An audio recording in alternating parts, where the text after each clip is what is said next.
Good morning, everybody. It's Thursday, May 8th, and this is the AgYield War Room. I'm Dan Dempsey, and I'll be moderating today's session.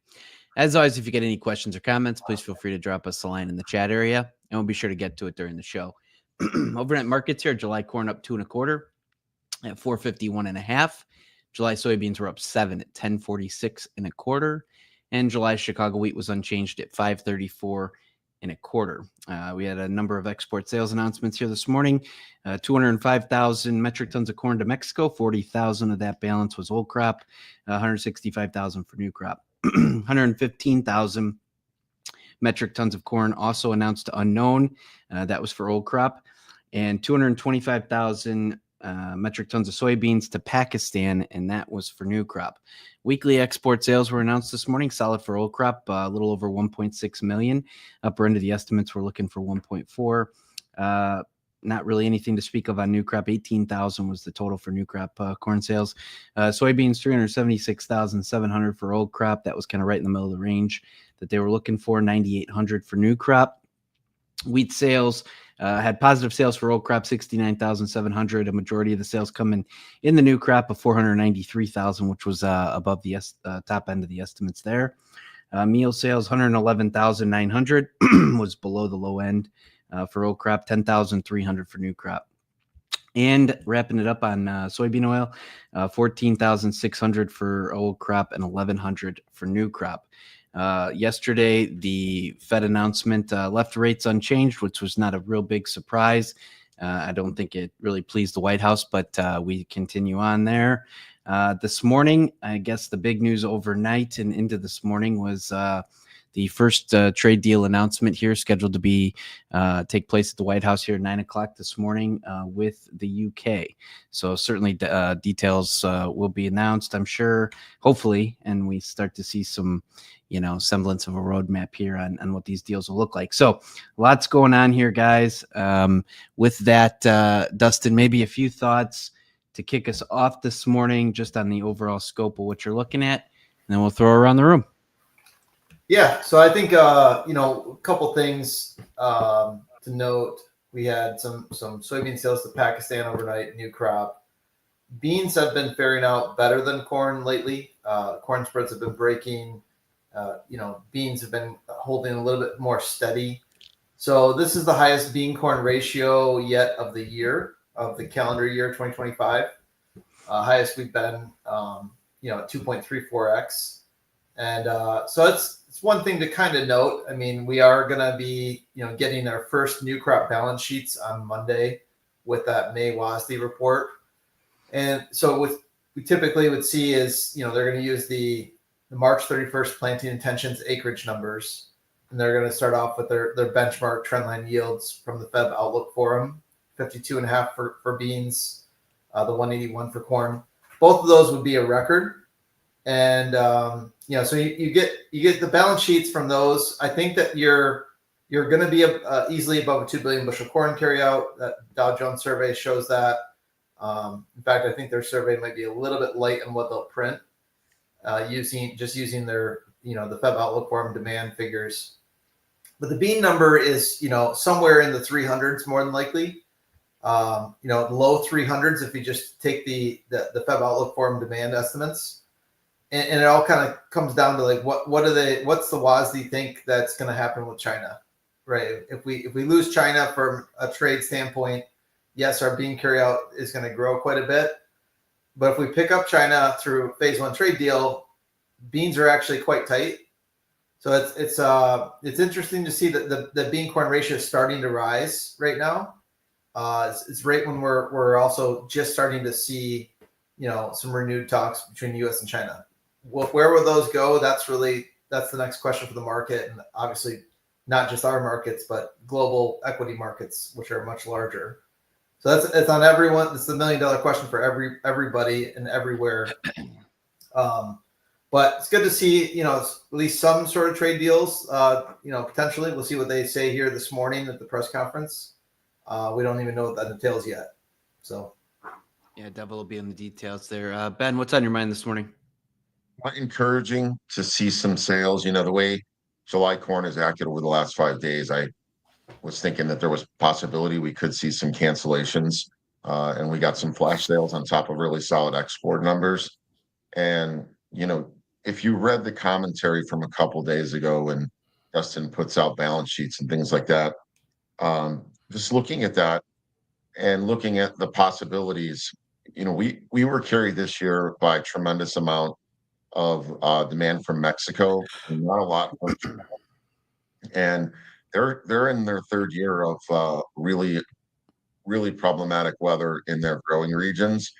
And we talk about what could happen with beans because we've slighted acres so much, but the potential there for corn, if you can secure some of that corn business that we saw on the trade agreements back in 2021, then I think corn can get interesting. But in the interim, we're going to deal with you know very benign short-term weather forecasts, big acres, and the anticipation of seeing a big carryout number from the WASDE. So Mexico carried us, and right now there's not a lot of relief. That can change for next year's corn, but there are reasons to look at this and go, okay, there is some optimism over the horizon. So Yeah, Justin, we had interesting stats can this morning for canola. Maybe touch on that just briefly. What's your thoughts there? And then overall scope of the market with these announcements this morning. And I know we've talked about it ad nauseum, but it'll be interesting to see what the framework looks like, at least on this first deal. Yeah, stats can, not really anything too exciting outside of canola. Their stocks are down 40% year over year. Where canola prices are at, July canola's at 710, 712 in that range right now. So it's kind of breaking out of a 5 to 6 month high end of the range. It kind of goes to my thing I've talked about a lot on just veg oils in general. We've used a ton of canola for biodiesel. We used a ton of used cooking oil. We've really beat up, outside of the last, call it 4 to 5 weeks of a rally in soybean oil, we're really half the price that we saw, kind of during peak biodiesel demand. And we built a ton of crush plants. We've built a huge infrastructure, and then imported, canola oil, used cooking oil. We've imported all these other feedstocks. I still think it's going to be really interesting to see how this plays out, that, soybean oil could be way underpriced, versus what ends up happening here. So I know there's been a lot of negative headwinds with, government policy and things that need to change. But if you look at the infrastructure, you look at all those things and how much we've brought in, you would think that these, these tariffs and things that we're trying to change would be a headwind for soybean oil. And, to that degree, also soybeans. I think we've factored in a lot of negative stuff for beans. We've been talking about how bearish beans were, back in, phase, when we went to the first round of trade war with China. So, hey, this is what beans did that year, so this is what beans should do this year. If I see another chart of what happened during the Trump presidency, I'm going to vomit. It's very, very simpleton ways of looking at things. We broke the first month of that deal, and we broke the first month. I just think there's such different things at work here than the first time around. First time around, it was very, geared towards China and figuring out a trade deal.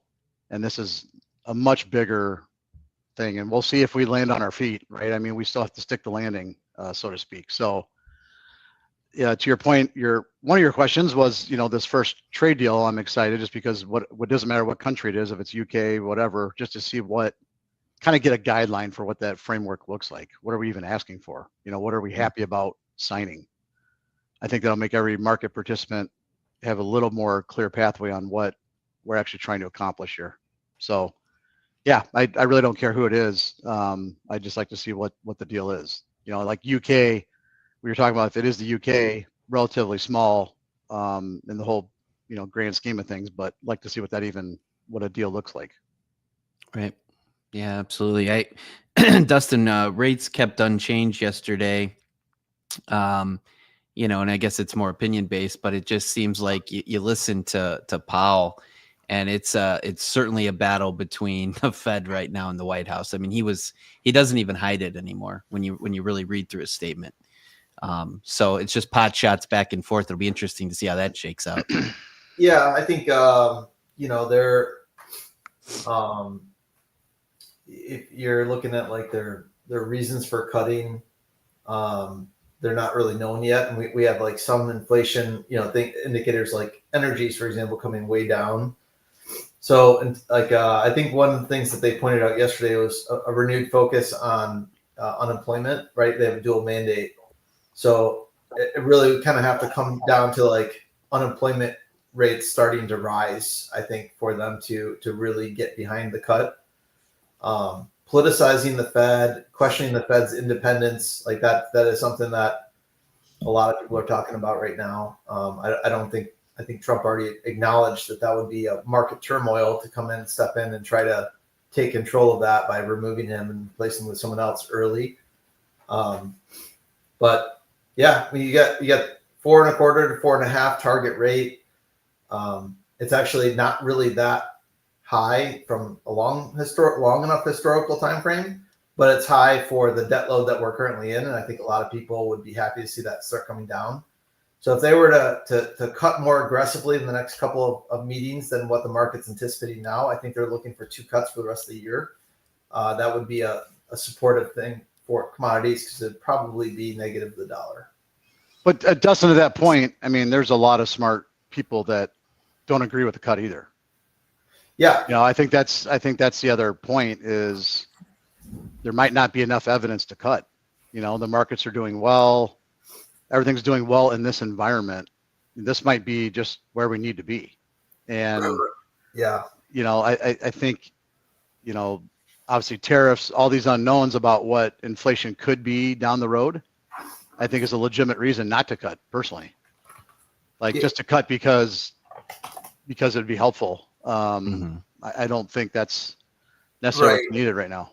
I think it was like prior to Volcker, Miller cut too soon, and inflation. That's when inflation really got out of hand, right? It's because that's probably the bigger fear is just losing control of the current inflation narrative. And tariffs are inflationary. Like easily, we could see another 4% inflation year this year, even with energies coming down.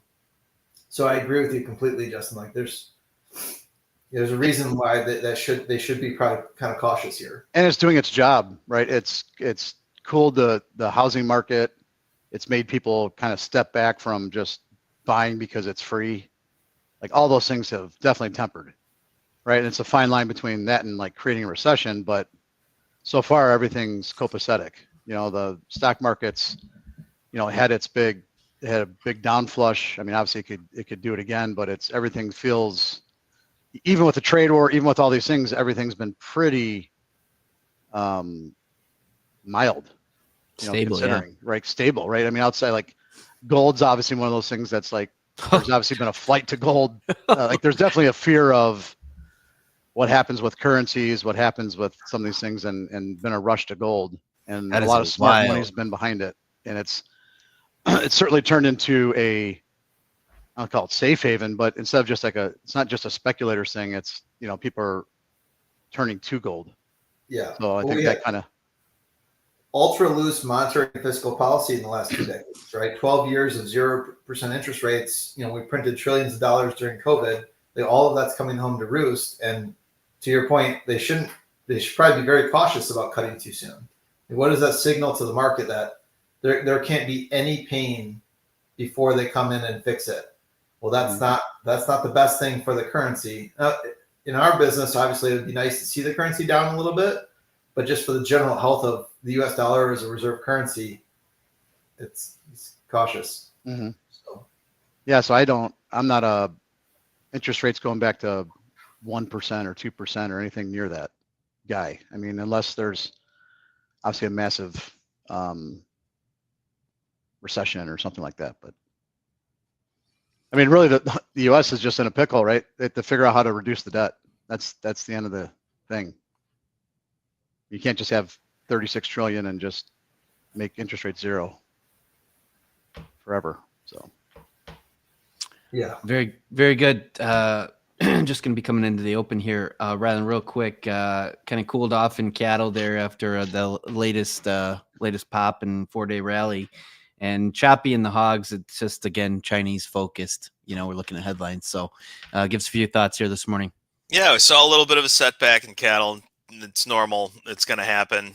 So I don't think there's too much panic right now, but obviously, we're in the midst of the Goldman roll. There's a lot of money just moving from June into August, showing up on open interest. Open interest is up like 155 contracts yesterday. So the focus still is going to be on cash. I think for the rest of the week, a lot of business got done yesterday, and it looked like live sales at 219 to 221 in Kansas, 218 to 219 in Texas. So these are still 1 to 2 higher from last week. Dress sales were still 4 to 6 higher from last week.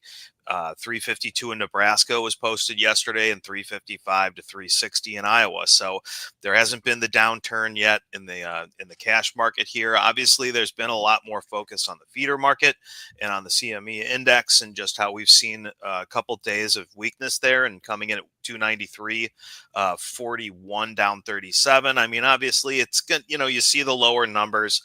You're still pretty close here with the board. I think the market took a little bit out, especially just we're knocking on the door of that $300 per hundredweight level in August. Everybody's eyeballing it right now. I mean, I'm sure there's a lot offered in there to sell up there. It's a big psychological number. It's never traded before on the board.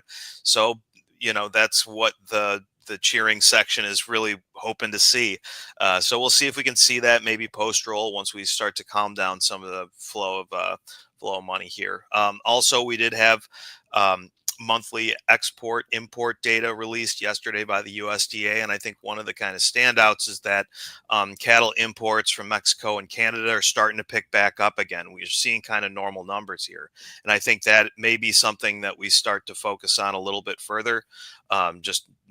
Just considering, this is, I think, how we're going to get around most of the problems here with the tight supplies domestically.